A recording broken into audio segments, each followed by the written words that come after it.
Assalamualaikum warahmatullahi wabarakatuh. Alhamdulillah wassalatu wassalamu ala Rasulillah. Segala puji dan puja kehadirat Allah Subhanahu wa taala, juga salawat dan taslim kepada Nabi besar Muhammad sallallahu alaihi wa ala alihi wa sahbihi wasallam. Saudaraku seiman, kita akan melanjutkan bedah buku kita Minhajul Muslim, dan kita akan masuk insyaallah di materi ke-6 dari bab jual beli, yaitu masalah riba dan prakteknya. Tentu poin ini atau bahasan ini adalah sesuatu yang sangat penting karena di era kita sekarang terlalu banyak kaum muslimin yang terjerumus dalam riba, dan mereka tidak coba untuk mempelajarinya atau tidak berupaya juga untuk melepaskan diri, kecuali sebagian kecil di antara mereka yang memang melihat bahwasanya sekarang kepepet, sudah akan kena denda, akan disita asetnya, baru kemudian mereka mau melepaskan diri dari masalah riba tersebut. Tapi di awal-awal mereka menganggap remeh semuanya. Menganggap bisikan syaitan adalah sesuatu yang baik, dengan mengatakan misalnya pada diri mereka, nggak apa-apa, nanti toh bisa dibayar, cukup kok gaji saya, dan seterusnya. Padahal sebenarnya bukan masalah Anda mampu atau tidak mampu membayar cicilan Anda yang sedang menggunakan sistem riba. Tapi permasalahannya adalah di awal Anda sudah mengiyakan itu, berarti Anda telah terjerumus dalam dosa riba. Dan terlalu banyak ancaman-ancaman dalam syariat kita tentang masalah praktisi riba ini. Anda perlu renungi hadis Nabi SAW yang dihasankan oleh para ulama. 1 dirham riba lebih berat daripada 36 kali berzina. Saya ulangi, kata Nabi SAW, 1 dirham riba lebih berat daripada 36 kali berzina. Bayangkan Anda berzina dengan 36 orang yang berbeda-beda, dan itu saja sudah cukup untuk membuat pikiran dan mungkin beban yang sangat berat bagi seorang beriman. Satu kali saja berzina sudah beratnya luar biasa. Bagaimana kalau 36 kali berzina? Dan Nabi SAW memilih nilai yang paling rendah, yaitu 1 dirham. Kita anggap misalnya 1.000 rupiah. Itu lebih berat daripada 36 kali berzina. Dalam riwayat lain, 1 dirham riba itu lebih berat daripada menzinai atau setara dengan menzinai ibu sendiri. Itu luar biasa. Dalam bab zina itu, ya, yang paling tinggi, yang paling berat adalah berzina dengan mahram. Ibu sama anak, ayah sama anak, saudara sama saudari, tante sama ponakan. Ini adalah sesuatu atau di bab zina yang paling berat. Kalau seandainya zina secara umum, hukumnya adalah kalau mereka kepergok melakukan perbuatan zina sebelum menikah, hukumnya dicambuk 100 kali dan diasingkan 1 tahun. Kalau sudah menikah, ketahuan dikenal dengan muhsan, maka hukumnya dirajam, gitu kan, dihukum mati. Anda bisa bayangkan beratnya dosa zina itu. Nah, kalau orang berzina dengan mahram, maka walaupun belum menikah, hukumannya tetap dihukum mati. Itu beratnya hukuman zina gitu. Nah, 1 dirham riba itu seperti berzina dengan ibu sendiri, atau bahkan lebih berat daripada itu. Anda bisa bayangkan bagaimana bobot dosa ini. Tapi subhanallah, sangat sedikit di antara kaum muslimin yang mau menyadari masalah ini. Tetap aja mereka sibuk dengan bank konvensional mereka, kartu kredit mereka, yang jelas-jelas praktek riba. Ya. Dan terus saja dikatakan tidak masalah, ya, tidak mengapa, dan seterusnya. Dan akhirnya mereka anggap remeh, dan terjadilah hal-hal yang tidak diinginkan, dari penyakit, ya, dari ributnya rumah tangga, ya, dari segala macam hal-hal yang terjadi karena justru sebabnya adalah riba tersebut. Baik, kita akan insya Allah membaca apa yang ditulis oleh Syekh Abu Bakar Jazair rahimahullah berhubungan dengan bab riba ini, maksud dalam bab jual beli. Dan beliau akan merincikan 2 jenis riba yang sudah masyhur dan akan kita bacakan insya Allah. Di poin A-nya, masalah riba dan prakteknya, beliau mengatakan ada angka 1 pengertian riba. Pengertian riba. Riba adalah penambahan sejumlah harta yang bersifat khusus. Ya. Penambahan harta yang bersifat khusus. Nanti akan lebih jelasnya. Dan riba terbagi menjadi 2 bagian. Ada riba fadl dan riba nasi'ah. Jadi ada 2 ini yang akan dirincikan oleh beliau. Kalau riba fadl, ya, adalah menjual suatu jenis barang yang di dalamnya dimungkinkan terjadinya riba dengan barang sejenis dengan jumlah yang lebih banyak. Jadi Anda membeli barang tapi dengan barang juga, cuma nilainya beda. Jenis barangnya sama. Dikasih contoh misalnya, menjual 1 kuintal gandum dengan 1/4 kuintal gandum. Ya, Anda jual beli gandum 1 kuintal dengan 1/4 kuintal gandum. Sama jenisnya, tapi beda nilainya. Ya. Gitu. Kemudian juga 1 sa', 1 telapak tangan, biasanya disilakan dengan 1 sa', 1 sa' kurma dengan 1,5 sa' kurma. Atau 1 ons perak dengan 1 ons perak dan 1 dirham. Uang perak itu. Ya. Maka ini dikenal dengan riba fadl. Ya. Karena produknya sama, tapi lebih nilainya. Salah satunya dilebihkan nilainya. Nah ini tidak boleh. Kemudian yang kedua riba nasi'ah atau dikenal dengan kredit. Ya. Dan ini dibagi menjadi 2 bagian lagi. Ada riba jahiliyah, yaitu riba yang keharamannya telah dijelaskan oleh Allah SWT dalam firman-Nya dalam surah Al-Imran ayat 130 yang berbunyi a'udzubillahi minasyaitonirrajim ya ayyuhalladzina amanu la ta'kulu riba adha'afan mudha'afa.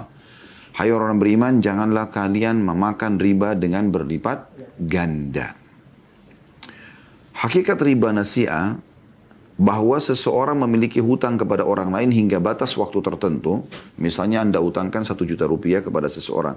Lalu ketika jatuh tempo, orang itu berkata kepadanya, apakah kamu akan membayarnya atau aku akan menambahi hutangmu? Ya, jadi bisa saja dari awal dia mengutangkan, ini 1 juta utang ya, tapi kembalikan 1,100,000. Bisa dari awal akad begitu, maka sudah terjadi akad riba. Atau dia pinjamkan 1 juta, kemudian pada saat akan jatuh tempo, dia bilang sama orang tersebut, bayar on time, atau kalau tidak, kamu akan kena bunga. Nah ini akan yang banyak terjadi kan. Anda utang sama satu lembaga, ya, atau seseorang, lembaga ribawi misalnya, kemudian kalau Anda on time bayar, misalnya 1 bulan, maka Anda tidak kena bunga. Tapi kalau Anda telat sedikit akan kena bunga. Nah ini yang dimaksud dengan riba nasi'ah. Banyak orang mengatakan, saya kan tidak kena bunganya. Saya selalu cicil pakai kartu kredit on time. Baik, pertanyaan sederhana saudaraku seiman. Kalau seandainya Anda telat dari produk yang Anda beli, misalnya Anda cicil handphone, Anda cicil rice cooker, Anda cicil apa saja. Misalnya kan kartu kredit biasa ada katalognya. Anda sekarang cicil 0%. 1 juta Anda bayar. Baik, ini kan tidak ada ribanya Ustaz. Pertanyaan saya sini, kalau seandainya Anda cicil per bulan, misalnya 1 juta Anda ambil HP, ini contoh saja. HP ini harga 1 juta, Anda cicil 100.000 per bulan. 0%. Pertanyaan sederhana, kalau seandainya akhir bulan Anda telat, misalnya harus bayar setiap tanggal 27. Anda bayarnya tanggal 29 atau nanti tanggal 1 bulan depan. Kena bunga nggak? Jawabannya, kena bunga. Tapi kan kecil Ustaz, hanya 50.000. Bukan masalah kecilnya. Ingat tadi hadis yang saya sampaikan. Kata Nabi SAW, 1 dirham riba lebih berat daripada 36 kali berzina. Ini yang dimaksudkan. Jadi sebenarnya bukan masalah Anda kena bunga atau tidak. Tapi asalnya apakah itu lembaga ribawi atau individu yang memang menggunakan sistem ribawi dalam mengutangkan uang. Bisa diketahui dari mana? Kalau Anda telat membayar, kena denda nggak? Ya. Kalau seandainya ada seorang muslim meminjamkan uang kepada orang lain 1 juta rupiah akan dibayar di akhir bulan, ya, dan dari awal memang dia sudah niat untuk dikembalikan 1 juta, kemudian pada saat saudaranya itu ditagih tidak bisa bayar, dia berikan tenggang waktu tanpa bunga, itu keutamaan. Itu yang disebutkan dalam hadis Nabi SAW. Ini hadis mulia. Kata Nabi SAW dalam hadis sahih, siapa yang mengutangkan orang lain atau memberikan tenggang waktu, ya, atau memaafkan utang seseorang, maka dia akan dapat naungan Allah pada hari kiamat. Tidak ada naungan kecuali naungan Allah. Jadi perlu Anda garis bawahi, investasi dalam Islam ada 2. Investasi yang boleh Anda dapat keuntungan di situ, misalnya Anda akad mudharabah, ya. Anda akad murabahah. Maksudnya mudharabah itu misalnya saya punya restoran, saya ajak seseorang untuk investasi kepada saya, ikut dengan saya. Masuklah dana dia, misalnya dana restoran butuh 1 miliar. Dia 500 juta, saya 500 juta misalnya. Kemudian kita bagi hasil 50-50% misalnya. Itu kan mudharabah, ya. Jadi semua dan untung rugi ditanggung bersama. Pada saat untung dibagilah keuntungan 50%, pada saat rugi masing-masing juga nanggung kerugian 50%. Atau murabahah. Murabahah itu misalnya saya mau beli mobil, saya nggak ada duit. Kemudian saya mengatakan kepada saudara saya seorang muslim, bisa nggak beliin saya mobil ini? Saya butuh 200 juta nilainya. Maka dia mengatakan, baik Khalid, saya akan belikan kamu, tapi saya akan jual kepadamu 220 juta. jelas akadnya jual beli. Dia mau beli 200 juta, tapi dia jual kepada saya, jual ya, bukan utang. Jual kepada saya 220 juta dan saya sepakat. Saya mengatakan baiklah, wajar dia mengeluarkan uang lalu dia ambil keuntungan karena dia ini transaksi jual beli, ya, bukan utang piutang. Ada produknya, gitu kan? Dan kemudian jelas akadnya dari awal dia mengatakan saya jual kepadamu. Kemudian saya bilang misalnya, baiklah saya cicil 10 bulan ya, karena saya tidak mampu kalau langsung bayar cash semuanya. Oke, ya. Maka terjadilah akad kredit di sini. Nah ini tidak ada masalah. Dan ini boleh saja, ya. Nah, investasi yang kedua adalah investasi yang murni mencari pahala. Itulah utang, saudaraku.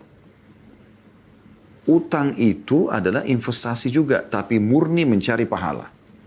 Kalau tadi investasi yang pertama itu memang mencari keuntungan. Ya, Anda dapat hasil dari bisnis Anda bersama seseorang partner Anda.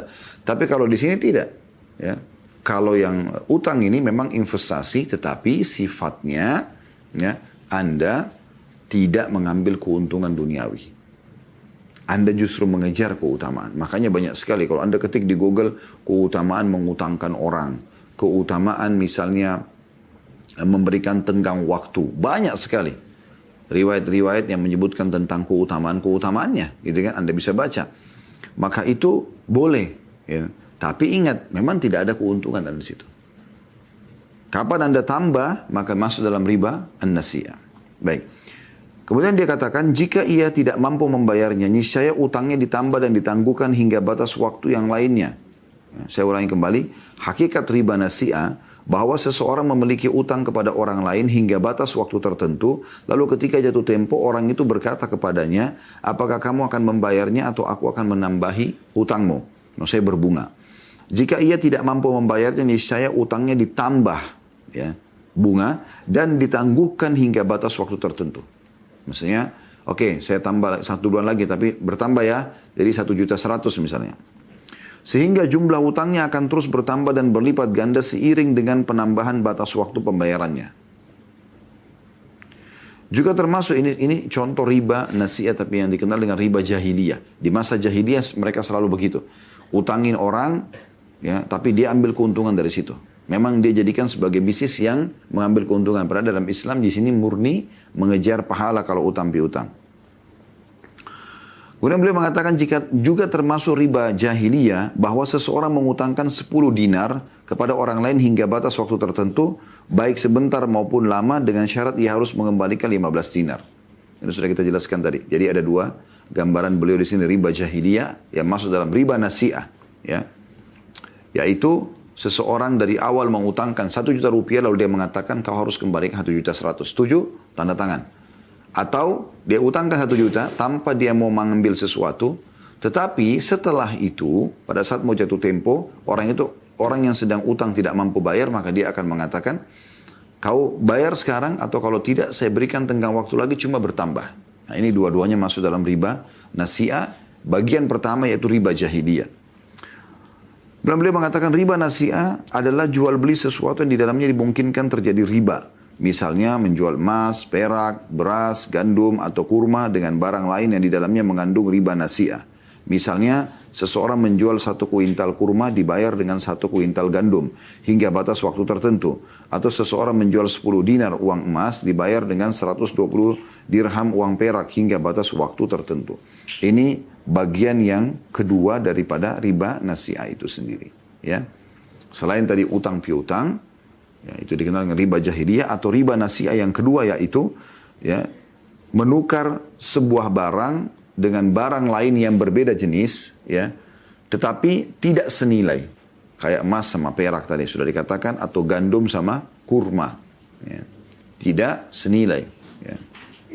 Dan kalau Anda mau aman, Anda lebih baik menjual dulu produk Anda, dapat uang berapa, baru Anda beli produknya, yang orang yang Anda jadikan sebagai target untuk membeli produknya gitu. Di poin keduanya, masalah hukum riba itu sendiri.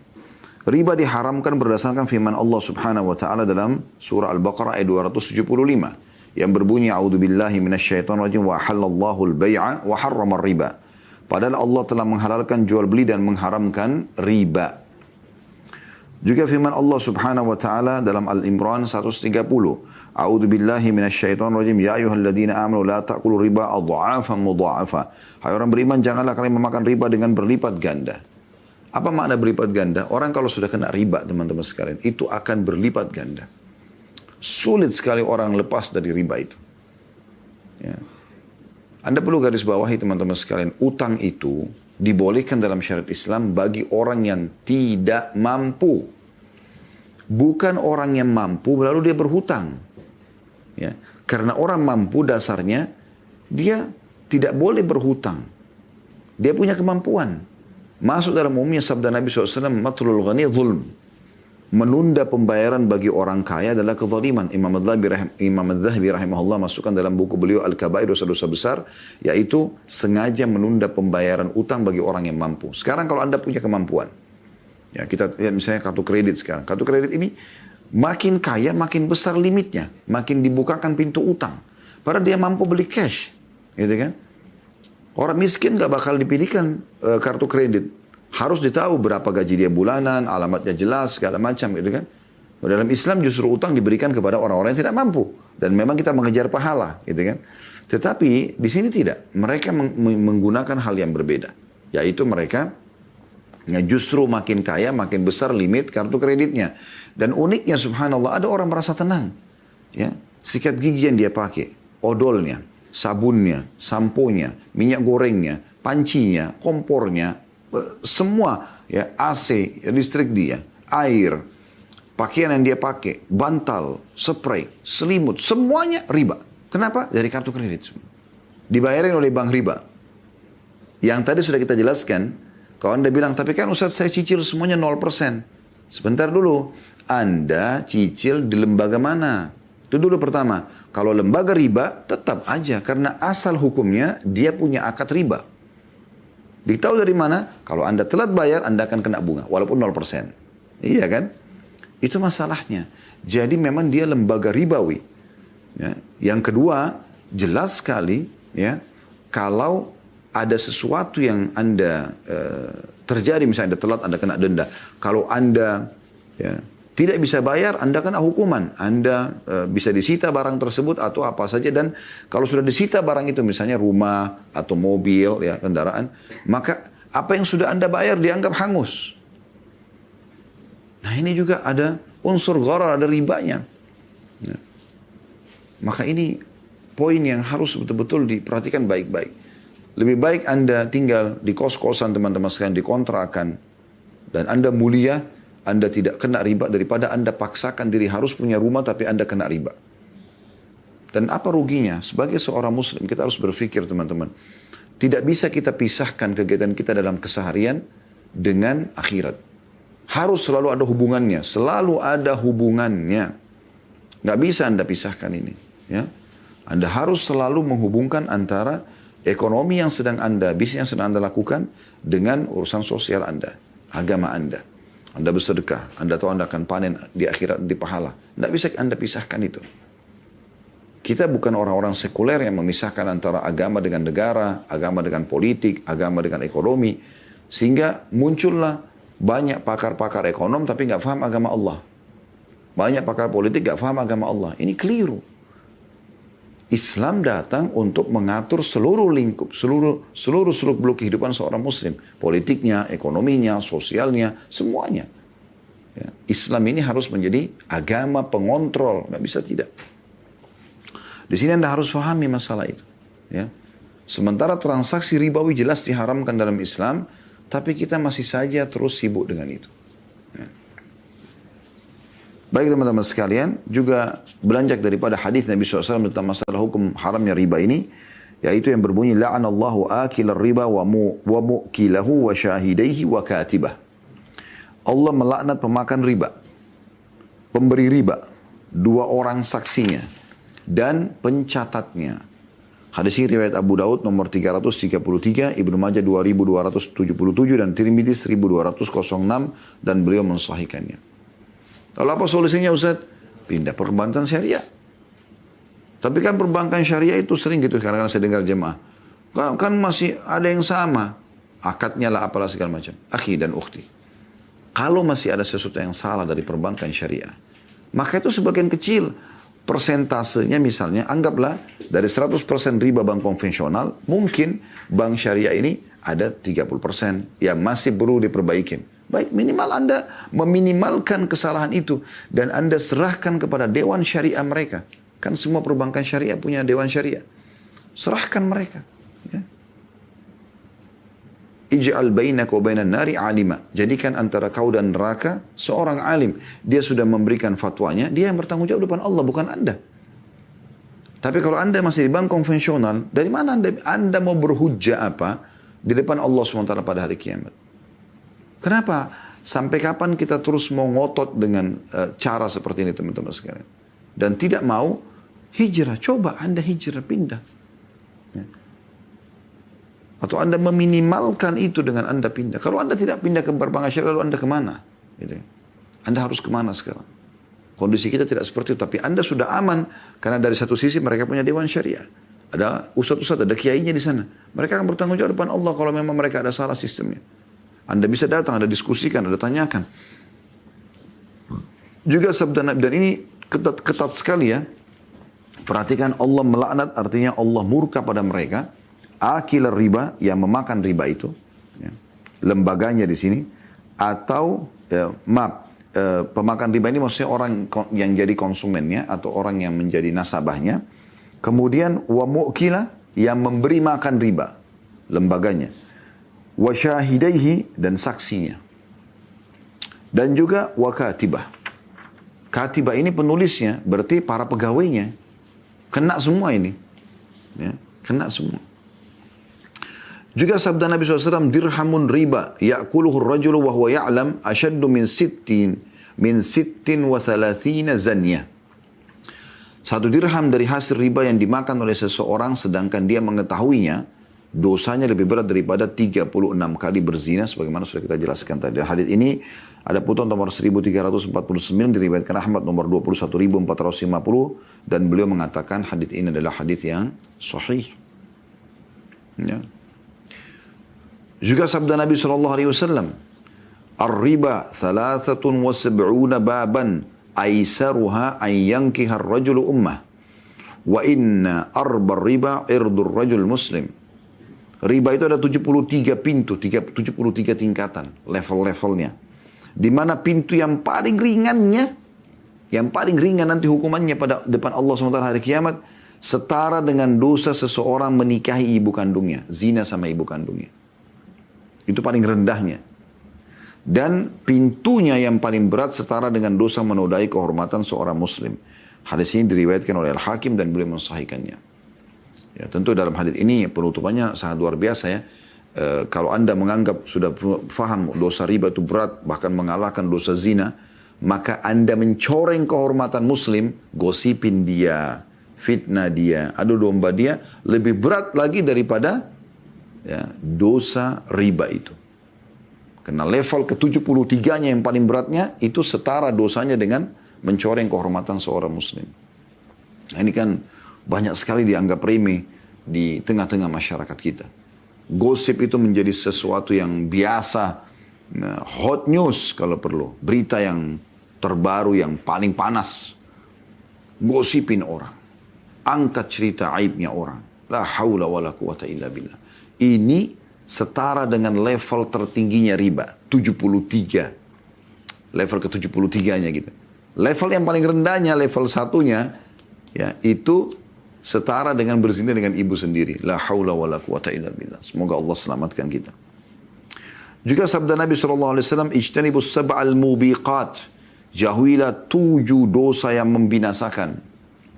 Membinasakan di dunia, membinasakan di akhirat. Di dunia tidak akan tentram, akan banyak cobaan Allah Subhanahu wa taala, ributnya rumah tangga, penyakit yang kronis dan segala macam hal.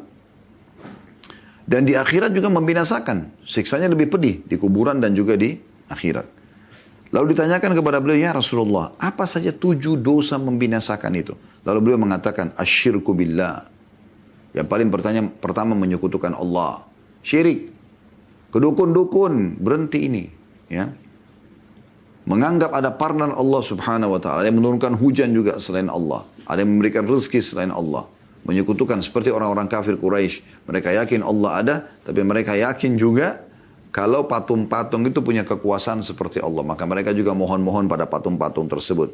Dan betapa banyak terjadi di Indonesia. Allahul Musta'an. Semoga Allah selamatkan kita. Baru dalam sholat dia mengatakan, Iyyaka na'budu wa iyyaka nasta'in. Hanya kepadamu kami menyembah. Hanya kepadamu kami minta tolong. Selepas salam, minta dengan kuburan di sebelah masjidnya. Lalu mana statement anda tadi? Hanya kepadamu ya Allah, hanya kepadamu ya Allah. Makanya Imam Nawawi mengatakan rahimahullah, seorang ulama Syafi'i yang masyhur, saya heran dengan orang yang meminta-minta pada kuburan, padahal di dalam kuburan itu adalah manusia yang seperti dia, tapi sudah jadi tulang belulang. Bagaimana dia bisa nggak paham ini? Yang kedua, was-sihr. Sihir, teman-teman sekalian. Berhenti ke dukun ini, yang mereka namakan dirinya paranormal, ya, orang pintar. Ini penipuan, tidak boleh. Anda mau dapat jabatan, tidak usah ke dukun. Kenapa ke dukun? Kenapa nggak sholat tahajud? Kenapa nggak minta kepada Tuhan alam semesta? Nggak boleh ke dukun. Tinggalkan semua dukun ini. Perangi mereka, nggak boleh. Nggak boleh datangin, nggak boleh dibiarkan di tengah-tengah lingkungan kita, nggak boleh ini. Karena mereka bersekutu dengan syaitan, nggak boleh. Sihir, memisahkan antara suami istri. Ya, menyiksa orang lain dengan sihirnya dan segala macam hal. Yang ketiga, wa qatlun nafs allati haramallahu illa bil haqq, membunuh jiwa, ya, yang Allah telah haramkan kecuali dengan alasan yang benar. Apa itu alasan yang benar? Kalau misalnya Anda lagi jalan diserang oleh perampok, lalu Anda melawan. Nah, pada saat Anda melawan, Anda membunuh dia, itu lain. Sebagaimana dalam hadis lain kata Nabi SAW pada saat seorang sahabat bertanya, ya Rasulullah, bagaimana kalau ada perampok mau merampok harta saya? Kata Nabi SAW, lawan dia. Kata orang itu, bagaimana kalau saya terbunuh? Kata Nabi SAW, kau akan mati syahid. Bagaimana kalau aku membunuh dia? Tidak ada beban hukum padamu. Saya tidak berdosa kamu. Ini berbeda. Seorang wanita mau diperkosa, lalu dia melawan, dia ambil batu, dia pukul kepalanya si pelaku kriminal tersebut, lalu mati. Dia nggak berdosa sih, karena memang dia punya alasan untuk membela diri gitu. Ya.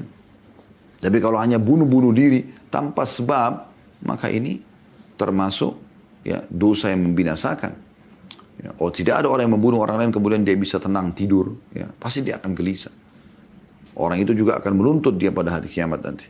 Itu yang ketiga. Yang keempat, wa aklur riba. Ini jadi saksi bahasan kita. Pemakan riba, yang memakan riba. Baik lembaganya, baik orang yang mengambil riba tersebut, pegawainya, saksinya, semua kena sebagaimana sudah kita jelaskan. Yang kelima, wa aklu malil yatim, memakan hartanya anak yatim. Ya, baik apa dia punya lembaga, yayasan yang mengelola dana yatim, ataupun ada anak yatim yang di bawah naungan dia tinggal di rumahnya dan hartanya banyak, tapi karena masih kecil dia yang kelola, maka dia salah gunakan. Kemudian yang keenam, wattawalli yaumaz zahf, lari dari kancah peperangan. Anda kalau mau dengar penjelasan semua ini sudah kami jelaskan, insya Allah Anda bisa lihat di playlist YouTube. Cari bahasan buku atau bedah buku kitab Al-Kabair, dosa-dosa besar yang tulis oleh Imam Adz-Dzahabi rahimahullah.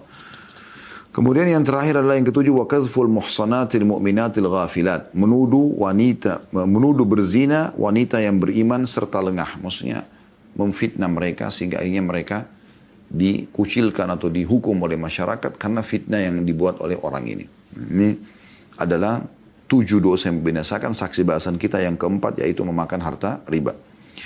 Yang ketiga, hikmah diharamkannya riba. Di antara hikmah diharamkannya riba adalah sebagai tambahan atas hikmah-hikmah yang bersifat umum yang terkandung dalam tuntutan syariat, yaitu menguji keimanan seseorang dalam mentaati Allah. Jadi seperti Allah haramkan babi, Allah haramkan khamr, Allah haramkan zina, Allah haramkan riba, Allah haramkan sihir. Ini sebagai ujian. Patuh nggak sih kita? Gitu. Seperti Anda kalau kerja di perusahaan, pasti akan ada peraturan-peraturan yang kalau Anda langgar, Anda akan kena konsekuensi hukum. Baik dalam melaksanakan perintah Allah maupun dalam meninggalkan larangannya. Di antara hikmah tersebut adalah yang pertama, menjaga harta seorang muslim agar tidak dimakan dengan cara yang batil. Ini termasuk bagian daripada hikmah syariat. Jadi tidak boleh kita memakan harta seorang muslim. Ya. Dan Nabi SAW mengatakan pada saat di Haji Wada, ketahuilah sesungguhnya harta kalian, jiwa seorang muslim, ya, hartanya, kehormatannya, semua, darahnya semuanya haram. Ya, diharamkan. Kemudian Yang kedua, mengarahkan seorang muslim agar menginvestasikan hartanya dalam sejumlah usaha yang bersih, yang jauh dari kecurangan dan penipuan. Serta terhindar dari segala tindakan yang menimbulkan kesengsaraan dan kebencian di antara kaum muslimin. Hal tersebut dilakukan dengan menginvestasikannya dalam bidang pertanian, industri, dan perdagangan yang sehat dan bersih. Ya apa adanya, real, bisnis sama-sama, untung rugi ditanggung bersama. Ya. Kemudian, poin ketiganya, menyumbat seluruh jalan yang membawa seorang muslim kepada tindakan memusuhi dan menyusahkan saudaranya sama muslim yang berakibat pada lahirnya celaan serta kebencian dari saudaranya. Ini umumnya, nantinya terjadi pertengkaran gitu. Yang keempat, menjauhkan seorang muslim dari perbuatan yang dapat membawanya kepada kebinasaan. Karena memakan harta riba itu merupakan kedurhakaan dan kezaliman. Sedangkan akibat dari kedurhakaan dan kezaliman adalah penderitaan. Sebagaimana Allah SWT berfirman, surah Yunus ayat 23, A'udzu billahi minasyaitonir rajim, ya ayuhan nasu innama bagyukum ala anfusikum. Hai manusia, sungguhnya bencana kezaliman kalian akan menimpa diri kalian sendiri. Ya, akan menimpa diri kalian sendiri. Anda pernah dengar ya berapa kali orang diangkat dalam media-media kita karena dia riba, ya. Terus riba, dia pamer mobilnya yang mewah, dia bangga dengan rumahnya yang besar. Terakhir nggak bisa bayar, disita semuanya. Akhirnya terbengkalai. Apakah dia masih hidup, ya, atau sampai di penjara misalnya, keluarganya terbengkalai, atau dia sudah meninggal lalu ahli warisnya tidak mendapatkan apa-apa.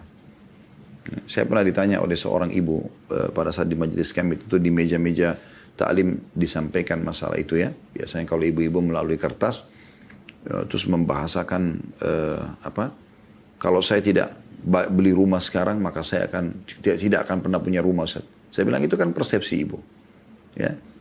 Kenapa ibu menanamkan begitu? Saya sendiri mengalami, saya dulu tidak punya rumah sama sekali. Alhamdulillah. Dengan kita coba bersabar, kita coba kumpulin uang pelan-pelan dari yang halal. Dan saya pernah mengajak beberapa orang jamaah. Saya katakan ini rumah saya mau beli, Anda bisa nggak belikan saya dan saya cicil. Boleh dengan sistem utang, ya, qard hasan maksudnya, yang dimaksud adalah pinjaman yang mengejar pahala, atau Anda mau sistem murabaha. Anda beli rumah ini, jual sama saya dengan keuntungan. Dan alhamdulillah, Masya Allah, Allah mudahkan. Ada orang-orang jazahumullahu khairan. Semoga Allah balas mereka dengan kebaikan. Dan saya yakin, ya, setelah rumah itu kami pakai dengan keluarga, maka mereka akan terus pahalanya berjalan. Karena mereka ternyata mengutangkan kami tanpa minta keuntungan, Masya Allah. Ya, dan itu bisa. Ini hitungan beberapa waktu yang lalu saja kita tidak punya. Dan alhamdulillah beberapa tahun setelah itu kita jadi punya gitu. Ya. Bersabar sedikit akhi dan ukhti dalam keadaan kita. Kenapa harus paksakan diri? Kenapa harus merasa tidak enak dengan masyarakat atau komunitas kita di sekitar kita? Kalau kita pakai kendaraan yang biasa, ya, sementara memang itu kemampuan kita. Percaya diri saja dan bersyukur kepada Allah Subhanahu Wa Taala. Di dalam sebuah hadis Nabi SAW beliau mengangkat selanjutnya setelah surah Yunus ayat 23 tadi, yang berbunyi ittaqul zulma fa inna zulma dhulumatun yaumil qiyamah wattaqus syuha fa innahu ahlaka man kana qablakum hamalahum ala an safaqu dima'ahum wastahallu maharimahum. Takutlah kalian akan kezaliman. Karena ini kan riba kan menjadi penyebab kezaliman kan. Utangin orang lalu minta keuntungan. Padahal orang utang kan jelas karena dia tidak mampu. Umumnya begitu ya. Anda bebankan lagi dengan bunga. Sampai kadang-kadang ada orang, dan saya tahu beberapa orang punya kasus begitu. Saking tidak mampunya dia bayar, menyicil kembali uang tersebut, akhirnya dia cuma bisa bayar bunganya setiap bulan. Akhirnya sampai tua, sampai meninggal pun tidak selesai-selesai. Nah, itu terjadi dari bukan cuma individu, bukan cuma sebuah lembaga. Antara negara pun Anda tahu di dunia ini seperti itu. Lembaga-lembaga ribawi, mereka mengikat negara-negara dengan utang-utang ribawi sampai negara-negara itu dikuasai oleh mereka karena hanya mampu membayar bunganya. Jadi utang ini terus saja pokoknya bertambah. Tetap saya tidak bisa disentuh atau dibayar. Dan ini jadi masalah. Dan ini kezaliman. Lalu kata Nabi SAW, dan takutlah kalian dari berbuat kikir. Nah, ini biasanya muncul riba ini karena masalah kikir juga. Ya. Dia tidak mau mengejar akhirat, tidak mau mengejar pahala. Padahal sudah kita jelaskan tadi ini investasi berhubungan dengan masalah akhiratnya. Karena kikir itu telah membinasakan umat sebelum kalian, yaitu membawa umat-umat sebelum kamu kepada pertumpahan darah dan menghalalkan sesuatu yang telah diharamkan kepada mereka. Hadis ini riwayat Muslim nomor 2578. Maksudnya karena mereka pelit, akhirnya terjadilah keributan, peperangan, dan penumpahan darah. Gitu. Selanjutnya poin yang kelima, hikmah daripada diharamkan riba, membukakan pintu-pintu kebaikan di hadapan orang muslim yang untuk mempersiapkan bekal kelak di akhiratnya dengan meminjami saudaranya sama muslim tanpa mengambil manfaat atau keuntungan. Menghutaninya, menangguhkan utangnya hingga mampu membayarnya, ya. Memberikan kemudahan serta menyayanginya dengan tujuan semata-mata mencari keridhaan Allah, sehingga mengakibatkan tersebarnya kasih sayang dan ruh persaudaraan yang tulus di antara kaum muslimin. Nah ini teman-teman sekalian, kita bisa lihat bagaimana poin ini disinggung, ya, bahwasanya tadi yang saya bilang kita tidak bisa pisahkan antara, ya, ekonomi kita, ya, antara kehidupan sosial kita dengan agama ini. Tidak bisa sama sekali. Ada saja di mana Anda dagang, Anda dapat keuntungan, ada saatnya memang Anda mencari pahala. Gitu kan. Itu. Jadi orang kalau selalu berpikir keuntungan apa yang saya bisa dapat selalu materi, maka dia tidak akan pernah bersedekah orang seperti ini. Tidak akan ada jiwa kedermawanannya. Baik teman-teman sekalian, kita coba membacakan dulu beberapa keutamaan orang yang mengutangkan orang lain tanpa mengambil manfaat. Dan ini poin perlu sekali dititik beratkan dan dijelaskan. Dan saya harap Anda, ya, membuka pikiran Anda, mendengarkan baik-baik dan merenungi dengan hati. Ini kita bicara masalah keimanan. Hadis Nabi SAW yang berbunyi diriwayatkan oleh Imam Muslim di nomor 2699. Kata Nabi SAW, "Man naffasa an mu'minin kurbatan min kurabid dunya, naffasallahu anhu kurbatan min kurabi yaumil qiyamah." Barang siapa yang meringankan suatu kesulitan atau kesusahan atau kesedihan seorang mukmin di dunia, Allah akan meringankan kesusahannya pada hari kiamat. Orang susah justru dimudahkan. Orang-orang lembaga ribawi ini, mereka malah menyulitkan orang. Dengan tahu orang ini butuh, bukannya dibantu, malah ditunggangi untuk harus ada bunganya. Ya. Ini akan selamat dari kesusahan di hari kiamat. Di saat Anda sudah tidak berlaku lagi rupiah, dolar, euro, tidak ada lagi yang berlaku di sana. Ya. Kemudian kata Nabi SAW masih lanjutkan hadisnya, وَمَنْ يَسَّرَ عَلَى مُؤْسِرٍ يَسَّرَ اللَّهُ عَلَيْهِ فِي الدُّنْيَا وَالْآخِرَةِ. Dan barang siapa yang memudahkan urusan seseorang yang dalam keadaan sulit, Allah akan memberinya kemudahan di dunia dan di akhirat. Jadi dia mau bayar, dia mau utang dipinjamkan. Dia mau bayar belum mampu, diberikan tenggang waktu tanpa ada bunga. Kemudian waman satara musliman satarahu Allah fid dunya wal akhirah, dan barang siapa yang menutupi aib seorang muslim di dunia, Allah akan tutupi juga aibnya di dunia dan di akhirat. Bukan malah ngosipin, nyebarin, ya, aibnya. Kemudian kata Nabi SAW, Wallahu fi aunil abdi ma kana al-abdu fi auni akhi. Allah akan terus membantu seorang hamba selama dia sibuk membantu saudaranya. Kemudian teman-teman sekalian, dalam Tuhfatul Ahwadhi, ini syarah kitab Tirmidzi, di jilid 7 halaman 261, dijelaskan yang dimaksud dengan potongan hadis memberi kemudahan pada orang miskin, baik mukmin maupun kafir yang memiliki utang, dengan menangguhkan pelunasan utang dan membebaskan sebagian utang atau membebaskan seluruh utangnya. Itu yang dimaksud dengan makna tadi hadis memberikan kemudahan. Teman-teman sekalian, di dalam firman Allah Subhanahu wa taala, renungi juga ini, ya. Al-Baqarah 280, Allah juga berbicara tentang masalah ini. Bagaimana kita memudahkan orang kalau mau utang, butuh dan segala macamnya. A'udzu billahi minasyaitonir rajim. Al-Baqarah 280, wa in kana dzu usratin fanadhiratun ila maisarah wa an tasaddaqu khairun lakum in kuntum ta'lamun. Saya minta teman-teman buka ini, ya. Al-Baqarah 280. Sekali lagi, Al-Baqarah 280. Dan jika orang yang berhutang itu dalam kesukaran, dia terpaksa utang. Dia sulit, kalau dia tidak sulit tentu dia tidak akan utang gitu. Ya. Maka berilah tangguh sampai dia berkelapangan. Ini kata Allah SWT kepada orang-orang beriman. Justru kalau kita sudah utangkan dan kita tagih ternyata dia tidak mampu, berikan tangguh waktu. Dan menyedekahkan sebagian atau semua utang itu lebih baik bagimu jika kamu mengetahuinya. Maksud jika kamu mempelajarinya, berikan tenggang waktu atau udah nggak apa-apa, kamu nggak mampu nggak usah bayar. Itu akan panen pahala yang luar biasa pada hari kiamat nanti. Ini firman Allah Subhanahu Wa Taala. Ya.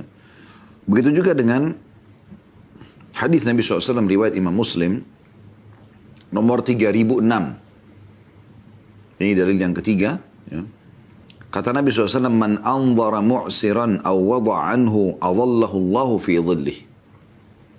Barang siapa yang memberi tenggang waktu bagi orang yang berada dalam kesulitan untuk melunasi utang atau bahkan membebaskan utangnya, maka dia akan mendapatkan naungan Allah di mahsyar nanti. Di saat orang lagi kepanasan, Anda pernah dengar hadis tentang 7 golongan yang dinaungi oleh Allah, tidak ada naungan kecuali naungannya. Ya, pemimpin yang adil, anak muda yang tumbuh di atas ketaatan Allah, ya, 2 orang yang saling mencintai karena Allah berpisah dan berkumpul karenanya, ya. Kemudian seorang laki-laki yang diajak berzina oleh seorang wanita yang beri kedudukan dan kecantikan namun dia menolak, ya, seseorang yang menginfakkan hartanya dengan tangan kanan sampai tangan kiri tidak tahu, ya. Kemudian seseorang yang mengingat Allah sendirian kemudian menetes air matanya, ya. Jadi ada orang-orang 7 golongan yang Allah naungi dan di sini juga sama. Ada juga orang yang akan dapat naungan Allah di mahsyar, orang tenggelam dengan keringatnya masing-masing karena tergantung dengan kadar dosanya. Namun orang yang mengutangkan orang dengan memberikan tenggang waktu atau memaafkan maka akan dapat naungan Allah Subhanahu Wa Taala.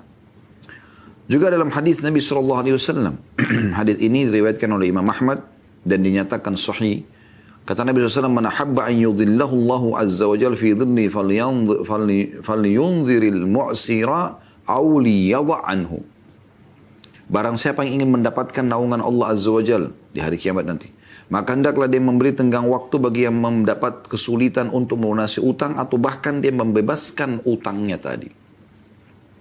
Jadi dia berikan tenggang waktu 10 tahun pun dia belum bisa bayar, diberikan tenggang waktu karena ingin panen pahala. Atau ya dia maafkan saja. Jadi ini luar biasa. Pernah ada seorang sahabat Abu Qatadah radhiyallahu anhu, beliau pernah mengutangkan seseorang. Ya. Lalu pada saat jatuh tempo, Abu Qatadah datang menagihnya. Tapi orang ini selalu menghindar, selalu lari. Tidak ada, berbohong gitu. Ya. Sampai satu waktu akhirnya Abu Qatadah datang lagi ke rumahnya, kemudian ada anak kecil yang keluar dari rumahnya, lalu ditanya, mana si fulan? Ya, maka dikatakan ada di dalam, dia lagi makan gitu. Maka Abu Qatadah dari luar rumah mengatakan, wahai fulan keluarlah, aku mendapatkan informasi kau di dalam. Akhirnya orang itu pun keluar, lalu Abu Qatadah tanya, kenapa kau ini selalu menghindar? Dia mengatakan, wahai Abu Qatadah, gitu kan, saya betul-betul dalam kesulitan. Saya tidak bisa membayar dan saya tidak enak ketemu sama anda gitu. Maka Abu Qatadah cuma tanya, apa betul kau dalam kesulitan? Dia mengatakan iya sambil menangis. Maka Abu Qatadah langsung mengatakan, aku telah mendengarkan Rasulullah SAW bersabda, man naffasa an gharimihi aw maha anhu kana fi dhillil arsy yaumal qiyamah. Barang siapa yang memberikan keringanan pada orang yang berutang padanya atau bahkan membebaskan utangnya. Keringanan, ya, berikan tengah waktu atau membebaskan utangnya, maka dia akan mendapatkan naungan arsy di hari kiamat nanti. La ilaha illallah. Keutamaan-keutamaan seperti ini luput dari lembaga-lembaga ribawi. Dari orang muslim yang sibuk mengutangkan untuk riba. Ya. Kemudian juga dari Sulaiman bin Buraidah, dari ayahnya. Man andara mu'siran falahu bikulli yawmin sadaqa qabla an yahilla ad-dain. Fa idha halla ad-daina fa andarahu kana lahu bikulli yawmin mithlahu sadaqa. Barang sampai memberikan tenggang waktu, ini hadis yang sahih, ya. Kata Nabi SAW, ya, barang siapa yang memberikan tenggang waktu pada orang yang berada dalam kesulitan, dia mau bayar utang gak mampu, maka setiap hari sebelum batas waktu pelunasan, dia utangkan orang, sebelum batas pelunasan, misalnya 1 bulan nih.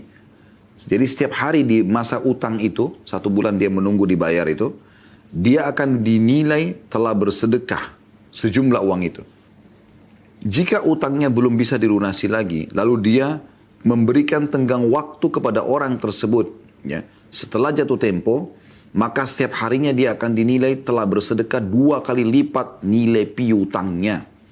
Hadis riwayat Ahmad, Abu Ya'la, Ibnu Majah, At-Tabarani, Al-Hakim, Al-Baihaqi, dan Syekh Albani mengatakan dalam sisa hadis sahih di nomor 86 dengan ini adalah hadis yang sahih. Luar biasa gitu. Coba renungi begini teman-teman. Saya misalnya mengutangkan kepada seseorang 10 juta rupiah. Awal Januari. Kan kita di Januari, ini contoh saja. Dia janji saya akan bayar akhir Januari, tanggal 31 Januari. Setiap harinya, saya seperti bersedekah 10 juta. Coba Anda bayangkan. Investasi 10 juta, tapi nilai balasannya di sisi Allah, ya, 10 juta kali 31, 310 juta. Pertanyaan sederhana, apakah Anda akan bersedekah sejumlah ini? Belum tentu kan? Nah sekarang dengan 10 juta saja Anda utangkan, dan cuman ini pintunya, Anda akan dapat ya setiap hari sedekah sejumlah itu. Belum lagi ada hadis Nabi SAW yang lain, setiap amal soleh akan dilipatkan kami menjadi 10 pahala.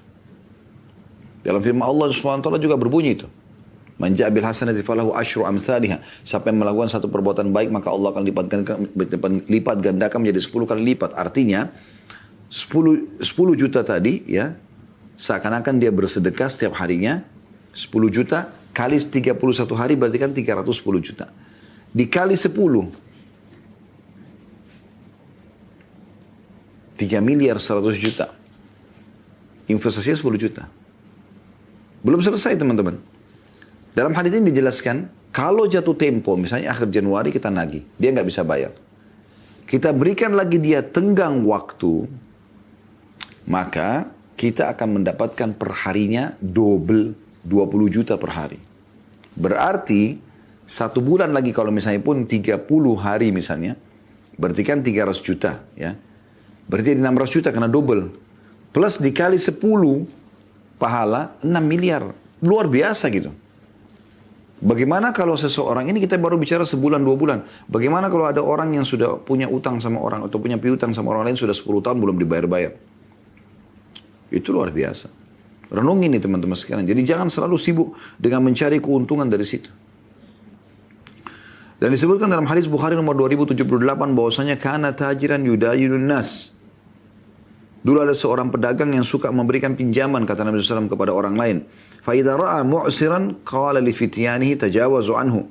Kalau dia lihat seseorang yang sulit maka dia mengatakan pada penagihnya, udah maafin aja. La'alla Allahu an yatajawaza anna fatajawaza Allahu an. Lalu dengan perbuatan itu Allah pun memaafkan dia pada hari kiamat nanti. Ya. Dan ini satu hal yang luar biasa dan masih sekian banyak ya contoh-contoh dalil tentang masalah ini dan Anda bisa melihat insya Allah. Sebagaimana saya katakan tadi di Google Anda ketik keutamaan mengutangkan orang misalnya, Anda akan temukan dalil lebih banyak dari apa yang telah kami sebutkan tadi. Allahu a'lam. Karena melihat waktu teman-teman sekalian, apa yang saya janjikan tadi di poin keempat tentang masalah hukum-hukum yang berkaitan dengan riba, kita akan tunda di pertemuan akan datang insya Allah.